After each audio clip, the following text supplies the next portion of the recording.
기도의 매력입니다. 이 매력이라는 뜻은 사람의 마음을 사로잡는 힘을 바로 매력이라고 합니다. 여러분들은 혹시 이 기도의 매력을 느껴보셨습니까? 마음속으로 답하기 원합니다. 여러분들 중에 신앙생활을 남들보다 오래 하신 분들도 계실 것이고 아직 신앙생활을 시작한 지 얼마 되지 않은 성도분들도 계실 텐데 이와 상관없이 기도가 아직 생소하고 자리에 앉으면 어떤 기도를 해야 될지 모르겠고 어떤 방법으로 기도를 해야 될지 모르겠고 기도라는 단어를 떠오르면 또 잠이 오고 또 힘이 빠지는 분들도 교회를 다니지만 충분히 그럴 수도 있습니다. 그런데 신앙생활을 얼마 하지 않았음에도 불구하고 이 기도의 매력에 빠진 분들도 있을 수도 있습니다. 여러분들 각자마다 이 기도라는 것이 어떻게 느껴질지 모르겠지만 우선적으로 이 기도라는 것은 우리 모두에게 필수 요소라는 것입니다. 외국인들이 한국 교회에 오면은 가장 놀라워하는 한국 교회만의 한국 교회 기도의 문화가 있다고 합니다. 여러분들은 이것이 무엇인지 아십니까? 바로 통성 기도의 문화인데요. 기도회에 참여해 보신 분은 아시겠지만 기도를 할 때 주여 부르짖는 모습을 우리는 아주 한국 교회에서는 흔하게 볼 수 있습니다. 그런데 외국 크리스찬들에 의하면 이 문화는 외국에는 잘 없다고 합니다. 언제 이 대한민국에 이런 통성 기도의 문화가 들어왔냐면 1907년 평양에서 당시 한국에는 목사님들이 안 계셨기 때문에 선교사분들이 예배를 진행했습니다. 이때 평양의 장대현 교회에서 길선주라는 장로님이 대중들 앞에서 자신의 죄를 자백하고 회개함으로 인해 그것이 교회 안에 퍼지면서 장로님뿐만 아니라 모든 성도들이 한 목소리로 통성으로 회개하며 그것이 평양에 퍼지고 심지어 이것이 학교까지 퍼져서 학생들이 하나님의 은혜를 입어 심지어 수업을 중지하고 오후 1시까지 통성기도를 하는 사실이 있었습니다. 이런 역사가 일어나기도 하였습니다. 이때부터 지금까지 100년이 넘은 우리는 통성기도를 하고 있습니다. 이를 계기로 하여서 외국에 있는 그리스도인들이 한국교회에 오면 이 기도의 매력이 많이들 빠진다고 합니다. 또 감동도 많이 받는다고 합니다. 바로 이 기도의 매력이 빠지는 방법을 제가 오늘 말씀을 통해 전할 건데요. 이 총 3가지로 제가 준비해 보았습니다. 바로 이 첫 번째는 무조건적으로 나 자신부터 회개하는 습관을 들이는 것입니다. 다 같이 다니엘 9장 19절 읽겠습니다. 다 같이 읽겠습니다. 주여 들으소서, 주여 용서하소서, 주여 귀를 기울이시고 행하소서, 지체하시옵소서. 나의 하나님이여 주 자신을 위하여 하시옵소서. 이는 주의 성과 주의 백성이 주의 이름으로 일컫는 바 되니이다. 아멘. 바로 첫 마디가 바로 주여 들으소서 한 후에 바로 주여 용서하옵소서 회개하는 장면을 볼 수 있습니다. 그 다음에 이 다니엘 청년이 어떻게 합니까? 나의 하나님이여 나 자신이 아니라 주 하나님을 위하여 하시옵소서 이렇게 말하고 있습니다. 남이스라엘 남유다의 청년 다니엘 또한 기도할 때 나 자신이 아니라 주 하나님을 위해서 기도하는 것을 우리 볼 수 있습니다. 오늘 본문 말씀처럼 주의 나라를 구하는 이 다니엘 청년의 기도를 볼 수 있습니다. 또 이와 동시에 주여 용서하소서 회개를 하는 것을 볼 수 있습니다. 이 청년 다니엘의 시대 때에는 이스라엘이 하나님을 두고 다른 신들을 섬기다가 결국 바벨론이라는 나라의 포로로 잡혀 들어가게 됩니다. 마치 우리나라가 일제강점기 때 일본의 통치 아래 있었던 것처럼 다니엘 또한 바벨론의 포로로 있었습니다. 그때 이스라엘 다니엘 청년이 70년 동안 포로 생활을 할 것이라는 예레미야 선지자가 기록한 말씀을 보고 회개를 하는 장면이 방금 읽은 말씀 다니엘 9장 전체입니다. 계속해서 다니엘이 금식을 선포하며 이스라엘이 지었던 죄들을 아주 세세하게 고백하고 있습니다. 그냥 하나님께 주님 용서하소서 이렇게 끝나는 것이 아니라 이스라엘이 하나님 앞에 어떤 죄를 지었는지 어떻게 이 나라가 죄를 지었는지 이 죄악들 때문에 이스라엘에게 어떤 심판이 임했는지 어떤 부분을 회개하는지 아주 세밀하게 자세하게 기도하는 것을 우리 다니엘 9장을 통해서 알 수 있습니다. 다니엘이 또 회개를 하니까 가브리엘이라는 천사가 다니엘한테 나타나게 됩니다. 다 같이 다니엘 9장 22절부터 23절까지 읽겠습니다.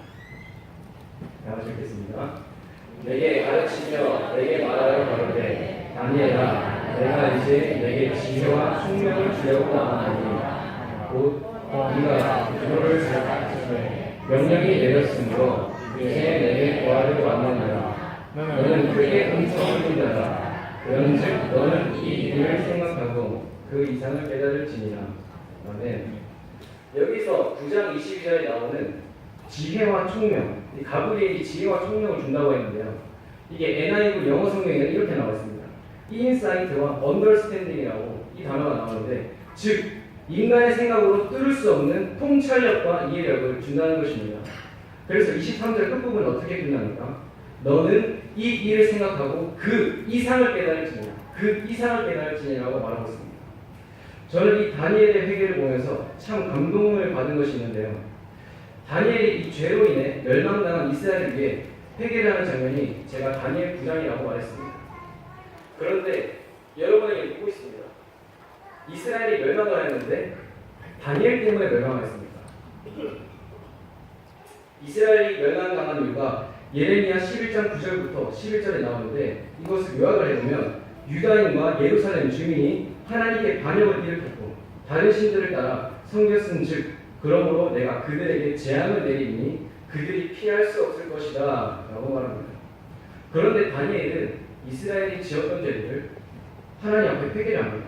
마치 다니엘 자기 때문에 이스라엘이 심판이 받았던 것처럼 정작 회개해야 될 사람은 회개하지 않고 하나님의 자녀들이 더욱 끼어서 회개하는 장면을 이 다니엘 청년뿐만 아니라 여러 하나님의 종들을 우리 성경 말씀을 통해 볼 수 있습니다. 사랑하는 여러분, 여러분이 볼 때 이 교회 안에 여러분들이 마음에 들지 않는 사람이 있습니까? 그러면 여러분들 자신부터 되돌아보며 그를 위해 무릎 꿇고 기도를 해야 될 것입니다. 교회 안에는 여러분들이 원하는 사람이 아니라 하나님께서 원하는 사람들이 있기 때문입니다. 여러분들이 선택한 사람들이 교회 안에 있는 것이 아니라 하나님께서 선택한 사람이 이 교회 안에 있기 때문입니다. 가장 부족하고 가장 힘들고 가장 외로운 사람이 와야 되는 것이 바로 교회인 줄 믿습니다. 이 원리를 잊어버린 교회는 분열이 일어나고 마음에 들지 않는다고 해서 쫓겨보내기도 하고 이런 식으로 사탄이 많은 역사를 해버립니다. 대한민국이 하나님 보시기에 악을 많이 저지르는 것 같습니다. 그럼 우리가 다니엘처럼 기도의 자리로 나와 이 대한민국 위에 기도해야 될 줄 믿습니다. 여러분들의 가정에 문제가 있습니까? 마찬가지로 여러분들의 힘으로 가정을 바꾸려는 것이 아니라 먼저 우리 그리스도인들은 세상 사람들과 다르게 먼저 기도의 자리에 나와서 우리가 기도해야 될 것입니다. 왜냐하면 방금 읽었던 다니엘 9장 22절처럼 하나님께서 지혜와 총명, 즉 우리가 볼 수 없는 통찰력과 이해력을 기도를 통해 심어주시기 때문입니다.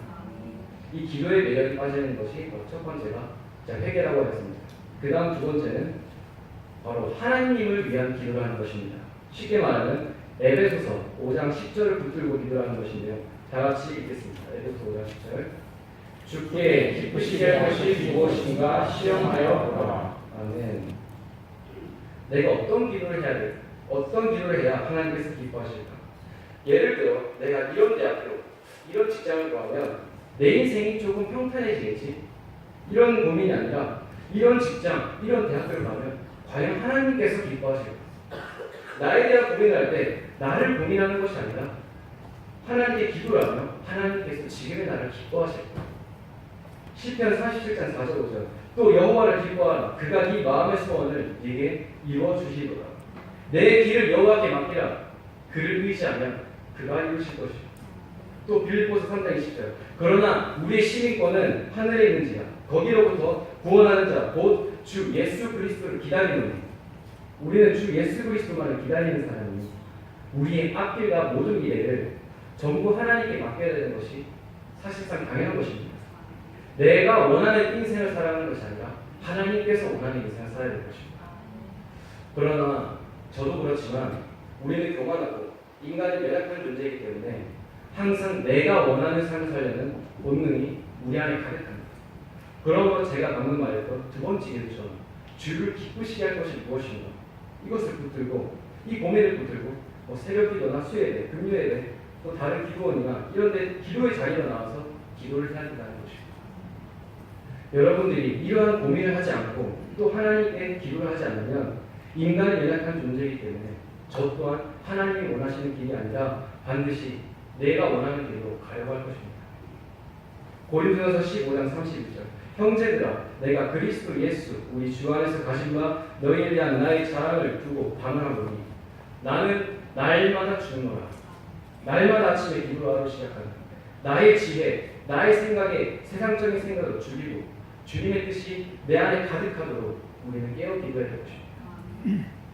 또 어릴 적에 만화책이나 세상 사람들이 흔하게 말하는 것이 있습니다. 많이들 들어보셨을까요? 많이들 들어보셨을 것 같은데요. 어떠한 시련이나